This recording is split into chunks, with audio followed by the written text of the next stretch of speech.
This video is brought to you in partnership with Luisa Jewellery.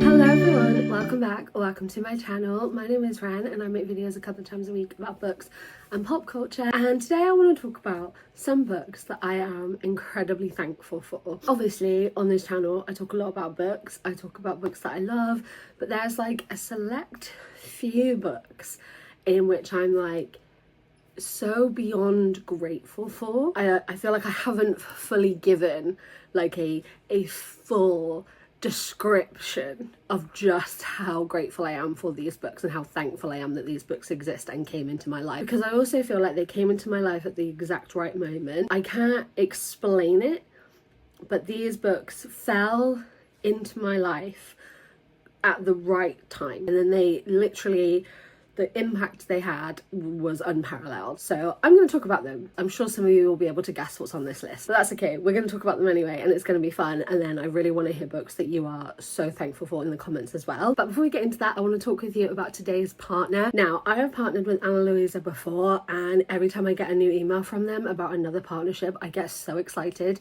because they are genuinely one of my favorite brands. They are a sustainable jewelry brand from New York City, focused on providing luxury jewelry at a really reasonable cost, and I think they do all of those things phenomenally. If you have followed me for a really long time, you will know I am a huge jewelry person. I never actually take my jewelry off. Like, I never take my necklaces off, I never take my rings off. I've always been like this. Like, the second I was old enough to have my own jewelry pieces, I was very selective, very particular, and I always had my jewelry on and I always wore it. I love jewelry, and Ana Luisa's jewelry is just brilliant. So I am wearing some of their pieces today. This is one they sent me last time, and then they very kindly sent me 2 new rings. So they sent me the Eliora band in silver. I love how it looks and how it sits. I think it's really simple and really classy, and I absolutely love it. And then they also sent me the Ivor anchor chain ring. Now, I love jewelry that looks like this, anything that looks like hardware.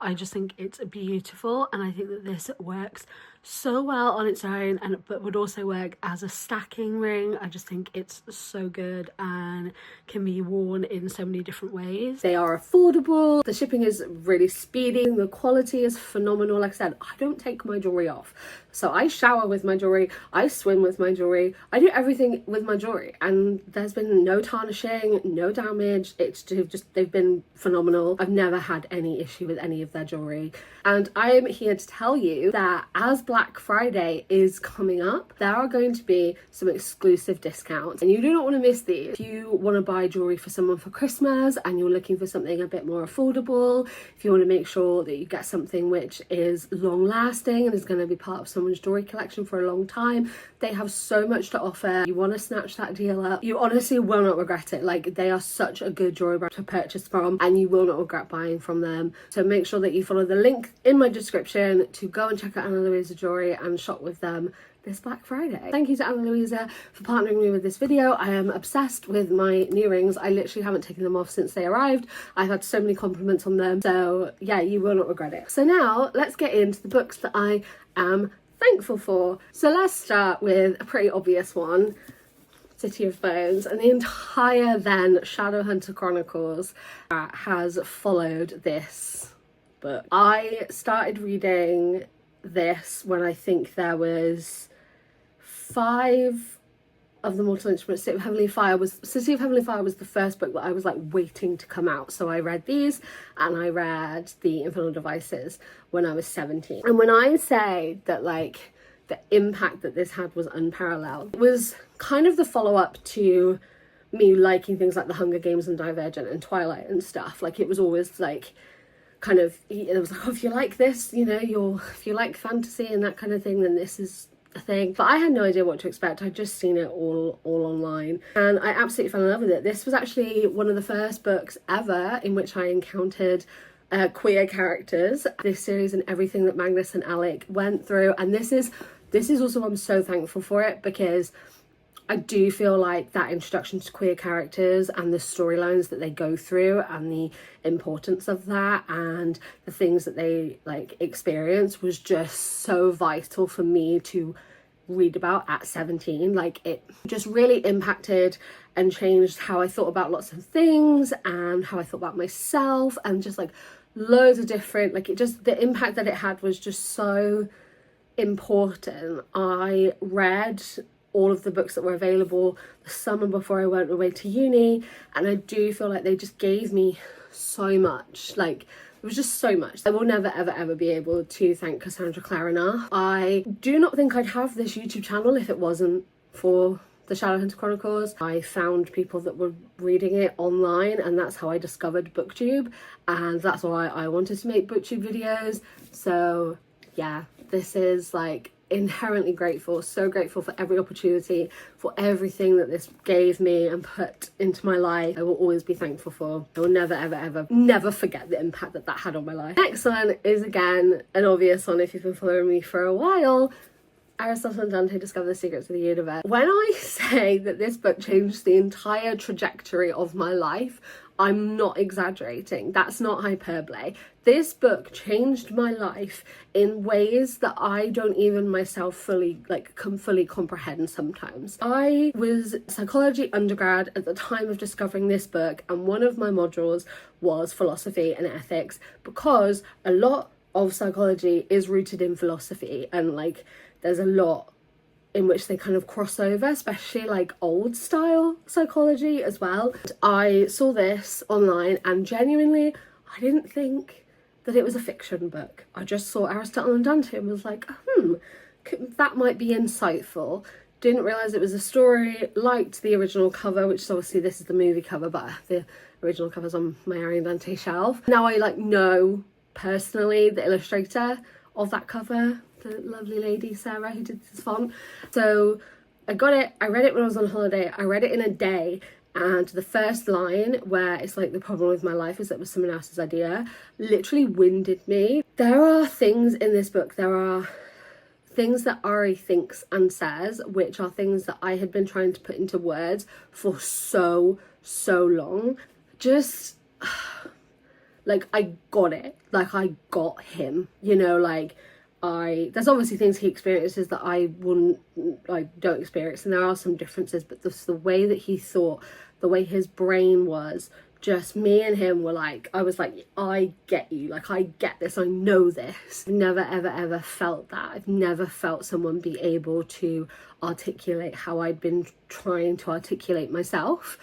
So thankful for this book. So many opportunities. H. Alberto, who made the film, who directed the film, wrote the film. I now talk to her, and she's lovely and amazing, and this has given me lots of opportunities online with BookTube and with authors, and it was definitely as well one of the first ever, I know it's a series now, it's got a sequel, but it was one of the first ever like queer books that was solely about that as well, which again was incredibly important and eye-opening at the time that I read it. And I do not think my life would be the same today if I hadn't discovered this book. I have friends because of this book, like I just wouldn't, like my life wouldn't be the same if I hadn't read this book, and I am forever grateful. I have a massive Ari and Dante tattoo on my ribs, like forever grateful.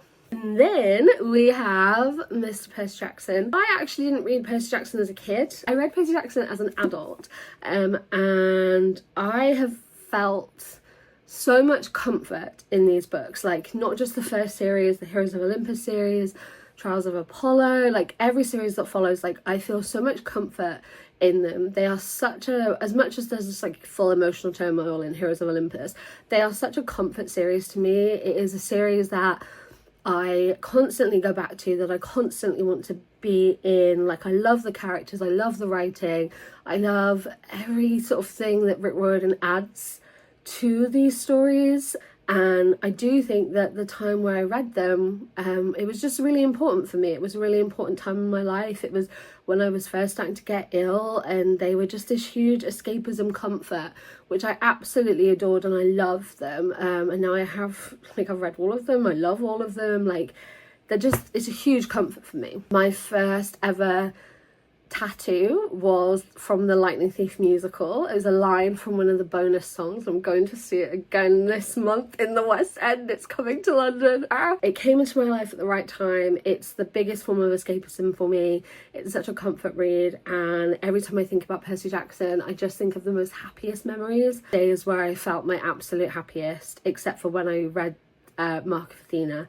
I just, yeah, like, so much of my life is now shaped by these books, and I take a real comfort in them. And then we have Simon versus the Homo Sapiens Agenda by Becky Albertalli. If you are new to this channel, I am like Becky Albertalli stan. Like, I love Becky Albertalli so much. She is incredible and amazing, and everything she does is just with the best intentions and the best will in the world, and I just think that her stories are so important. Simon, for the like valid critiques that it does face, literally like shaped, like helped to shape popular, like current popular queer stories. I don't care what anyone says, yes it did. Love, Simon being a film as well was one of the first big book to screen adaptations that was a queer story as well. It helped pave the way for so many other stories, and it's just, like I said, I have friends because of this book. Me and my friends, we went to like one of the early screenings for Love, Simon, which was so fun and just so good, and just like Becky Albertalli is just lovely, like the loveliest person, and just someone who just, like I said, with the best intentions, always has the best intentions. And I am forever thankful. I read this book in one sitting. I left it again. It was at a really important time in my life where I was thinking about myself and discovering things about myself, and I read this after I'd read Ari and Dante. It was kind of like I wanted, not directly after, obviously it was a few years, but like there was something I was like, I want, people are saying if I like this, I'll like this, and it was just like another huge comfort. And I think constantly about the line in the movie, you get to exhale now, Simon. Like, I think about that all the time. I actually have custom Pride Converse that have exhale on the back of them, like stitched in. And then I always think about a Love, Simon tattoo, but I don't know what to get yet. Like, I'm undecided, but I'm so thankful for this book. I'm so thankful that this book exists. I'm so thankful for everything it's given me and how it enriched my life, and I will scream about it always. And then the next one, Red, White and Royal Blue by Casey McQuiston. I read Red, White and Royal Blue as a buddy read with a friend of mine when it first came out in 2019. I read it when I was on holiday. It was very similar to Ari and Dante, actually, in that I went into it not really knowing a lot about what it was about. I read it on holiday in Spain, and just like fell in love with it. I was a little bit older, like, so I read Ari and Dante in 2014. I read Red, White and Blue in 2019. In 2019 I was 24, I think. I'd been reading queer stories for a while at this point. I'd been seeking them out, and oh my god, at the time I was like, I get, like, obviously it's in Alex's perspective mainly, and you kind of like, I really kind of connected with him and resonated with him. But when I reread it, because I reread this book like multiple times a year, it's not even funny. When I reread it, like, I connect more with Henry the older I've gotten. This book has just shaped so much of my life. Casey's writing is beautiful. There's not many books that I've read which can match the way that Casey can turn a phrase. I think that that's so beautiful, and I think when words are like that, when someone is using words like that with that intent, then it is just so beautiful. They are going to have a mark on you. Like, I feel like the words to these books are like printed on my bones. And Casey's other books, to be fair. This book made me so happy. Again, I have friends and we vibed over this book. Like, I have friends and I can be like, want to go on a Red, White and Royal Blue tour of London? And they'll be like, yeah, sure. And we do it. One of my happiest memories in my entire life. And I know that she watches these videos, so sorry to be soppy on Maine. One of my happiest memories ever was the first time I met a friend of mine, because we met over the internet because of BookTube, and the first time we met in person, we went to the V&A and we sat on one of the balconies above the Samson slaying the Philistine statue, which is obviously a huge thing in this, and we sat above it and we just talked. And that is literally one of the happiest memories, like, of my adult life. It was the most simple thing, but we just sat and talked. And I wouldn't have that if it wasn't for this book. Like, there's just so much that this book has given me, and I'm just forever grateful for it. And yeah, me and my other friend, we had a watch party when the movie came out. I loved it. Like, I'm so thankful for this book. The final one is an Alice Oseman book. Now, I am so thankful for all of Alice's books. Charlie in Heartstopper, like, I, as someone with OCD, and it is very rarely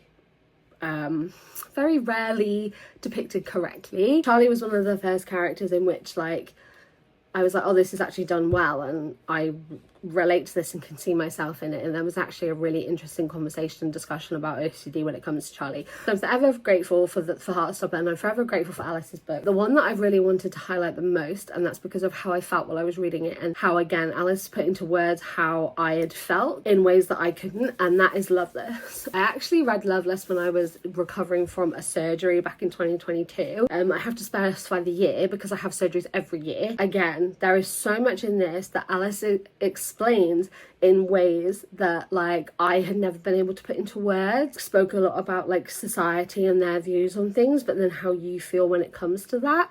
And I absolutely, like, I finished this book and I was, like, actually a bit hysterical because it had just changed so much in the time that I was reading it. And I was just texting my friend, like, I actually feel broken, but, like, in the best way. There is so much in this, the importance of platonic friendships and everything, and it's just like, whenever I think about Alice's books, I always think of Loveless first because the impact that it had on me was so profound, and I love it so much. Like, it's just absolutely phenomenal, and I think about it all the time. And I think about Georgia, how Georgia felt, and then having things validated and how that feels, and the confusing feelings that it causes. And oh my god, just phenomenal. Absolutely just the best. And I'm so thankful that this book exists. So yes, those are some books that I am incredibly thankful for, that have changed my life in only good ways. And I would absolutely love to know yours in the comments as well. Don't forget to go and check out Anna Louisa's Black Friday deals. You will not regret it. Genuinely one of the best ring brands. I'm so fussy when it comes to jewelry, particularly my rings. Like, I'm so fussy. So when I'm telling you that it's good, it's actually good. I am very particular and I'm very fussy, and I